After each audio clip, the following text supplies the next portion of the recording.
running away from the children for a little bit. Grandpa's gonna take the kids to one of our county fairs. I'm gonna go do some grocery shopping, so I thought while I was at it, I would give you guys a little update because it's kind of been a while since I've done a video.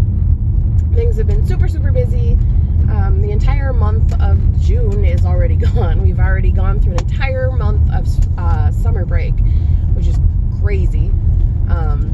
There's a guy on a bike up here. Oh, it makes me crazy. Stop riding on my road in a bike because you're gonna get run over. People drive like crazy people out here. Anyway, so let's see. The whole month of June is gone because, hi, yeah, there's a car behind you. And the last week of June, we went to Disney World. My husband and I took the kids to Disney World. We drove from Minnesota to Orlando, Florida, which we took 2 days to get down there, stopped and spent the night in Nashville, which is awesome to be able to say I've been in Nashville now. And then we spent the remainder of the week actually at the Swan and Dolphin Resort and went to the Magic Kingdom and Animal Kingdom and Hollywood Studios and Epcot. And then we drove home right after we were done with Animal Kingdom. And I'll do a video, I'll do some Disney videos on how that went too. Because on July 1st, I had my hysterectomy. I've done other videos and I haven't really updated too much about it because it's just been so busy. It was the Disney trip, and then it was my surgery, and then it was our 13th wedding anniversary, plus it was, you know, our anniversary is on the 4th of July, so it was like a holiday, and my husband went back to work this week, and oh, Lord have mercy, it's been busy. So I just haven't felt like I've had the time or the energy because I just had a hysterectomy. I just had like some serious surgery. Excuse my cough. I've had a cold for like a month now and it's just will not go away. So yeah, super duper busy, but things are finally settling down. I feel like I can finally make some videos. The girls have been bugging me forever to make some videos, so I think I'll do Disney videos with them, and I'll just update you guys here on all the surgery and stuff. So July 1st, I had, and I'm really bad at knowing like a full, partial, this type of hysterectomy. My brain just doesn't wrap around that for some reason. I had my uterus, my cervix, and both of my fallopian tubes removed, but they left both of my ovaries.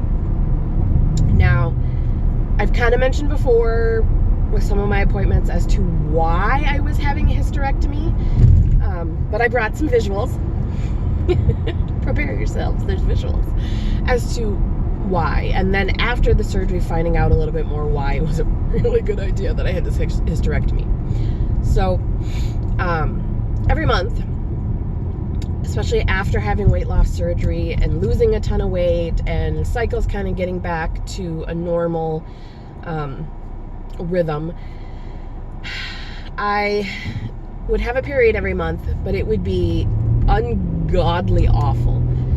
Just god-awful cramps, god-awful bleeding, constant leaking, couldn't make it 2 hours without having to change my tampon.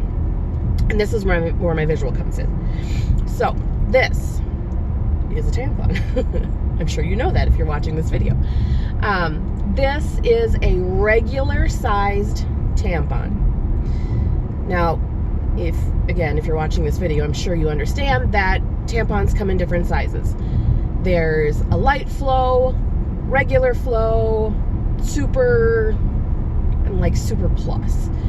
This is a regular one. This is what most people use. This is, you know, mostly what all people need, at least for me anyway, before this chaos.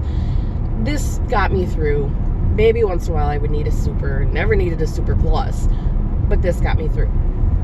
Now, this is an ultra tampon. Look at that sucker. Sucker is, I called it a cannon because it looks like a freaking cannon. It looks like you are about to launch a bomb into a pirate ship across the ocean. This is an ultra tampon. This is the biggest size tampon that you can buy in the stores. Trust me, I've looked. Let me hold the two up for comparison. Over here, regular. Over here, ultra. There's a big difference. Big difference in size. And I would leak through an ultra tampon, my Canon tampon, in 2 hours. Now, it might be 2 hours, it might be 3 hours, it might be an hour and a half. I never knew when I was going to bleed through one of these. This should last me like 4 hours, you would think, at worst. I mean, people go 8 hours in tampons. No, there was no sleeping at night because this sucker would only last me 2 hours. 3 if I'm lucky. I could never sleep through the night. I could never, like, I couldn't put a tampon in, go to work, and then change it during my lunch break because I would leak through long before that. Working with special ed students, I never know when I'm going to have the opportunity to take a break and actually go to change a tampon. So I always had to have backup. So not only did I wear the ultra giant tampon, but I would also wear a pad. Because I don't know. I don't know if I'm going to be able to go and change it when I need to. When I know all of a sudden, hey, it's time, I need to go change my tampon. I don't know if I'll get to do it right away. So I would need a pad to cover whatever leakage might happen from, point A to point B, because who knew? And sleeping overnight, you don't necessarily wake up right away, and you had to make sure you were covered because nobody wants to wake up in a puddle of blood. And it just was like a super quality of life thing for me. It was a constant worry, and you get your period once a month. So I would have like 3 weeks to kind of sort of relax, and then my period would come and it would be a week of misery. And it's hard to enjoy life. Period. And I know everybody gets that. I know, like, that's just what women deal with. And, I'm almost 40, so, like, I've been dealing with this for a while. But it really was a quality of life issue. It was the pain and the mess and the not wanting to leave home and the buying of these special products, because not every brand sells an ultra tampon. So they're not always the easiest to find. Like, I couldn't buy a Walmart brand ultra tampon because they didn't always, sometimes they had them in stock, but they didn't always have them in stock. So it wasn't like I could just add that to my grocery list and expect some, 19-year-old little boy picking up my groceries to be able to pick out the right tampon. And no, a Super Plus is not going to cut it. So very much quality of life. I was miserable. I needed it to stop.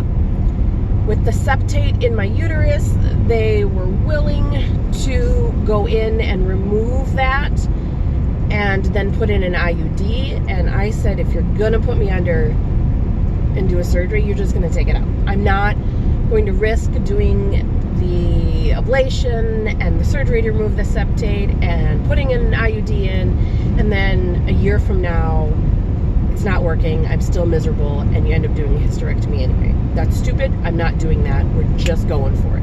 I'm done. I had my tubes tied 5.5 years ago when my youngest child was born. I am done having babies. She starts kindergarten in 2 months. I am done. I do not want any more babies.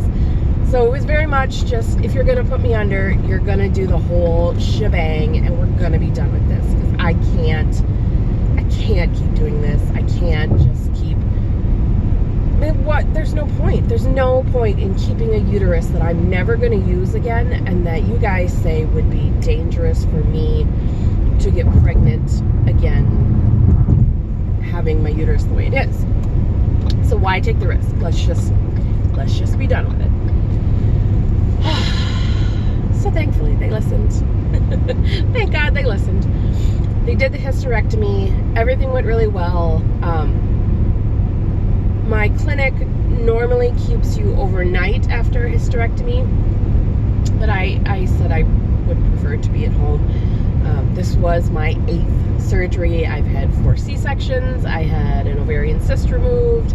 I had mesh for umbilical hernia put in between my pregnancy with the girls, and I had the gastric bypass. So this was my 8th surgery. This is not my first rodeo. I've done this so many times now. I know I recover better at home. I know I'm happier at home. I just want to go home as soon as I can. So they gave me a checklist. You know, you have to be able to walk, you have to be able to get up and pee on your own, eat, drink, you know, prove that you are sufficient enough to go home with someone other than a medical professional and be safe. Checked all that stuff off, and they sent me home, and I don't even know what time. I think I was home by like 5 o'clock that day. I don't even know. Time was not, yeah.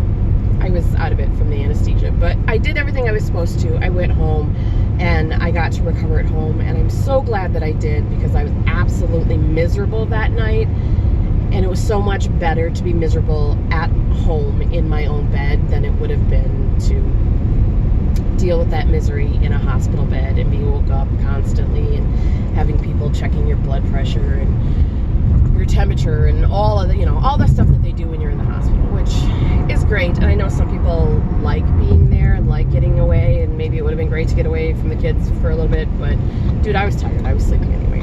I wasn't even aware of children.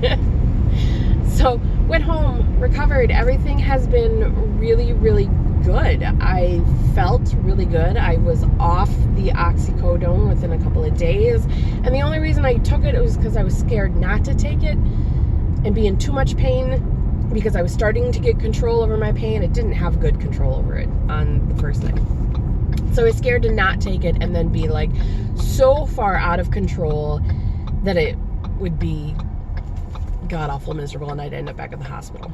So even though oxycodone made me barf my guts out and I didn't eat for 2 days straight, it was still better than ending up back at the hospital because I couldn't control my pain. But a couple of days I was done with the oxy. A couple more days I was done with the Tylenol. By the time I hit a week post-op, I was feeling pretty good. I had done a little shopping, and you know, not too much, but I got out and I went shopping, and things have been good. I'm about a week and a half now, almost 2 weeks. We're getting close to 2 weeks. About a week and a half now out from post-op. And like I said, I feel good. I'm going shopping by myself. I took the kids to the dentist on Tuesday, and that was a bit much.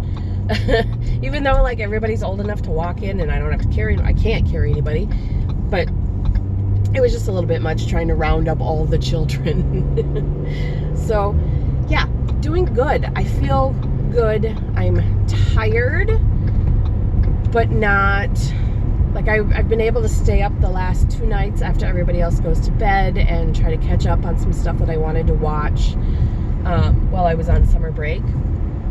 That's been going well.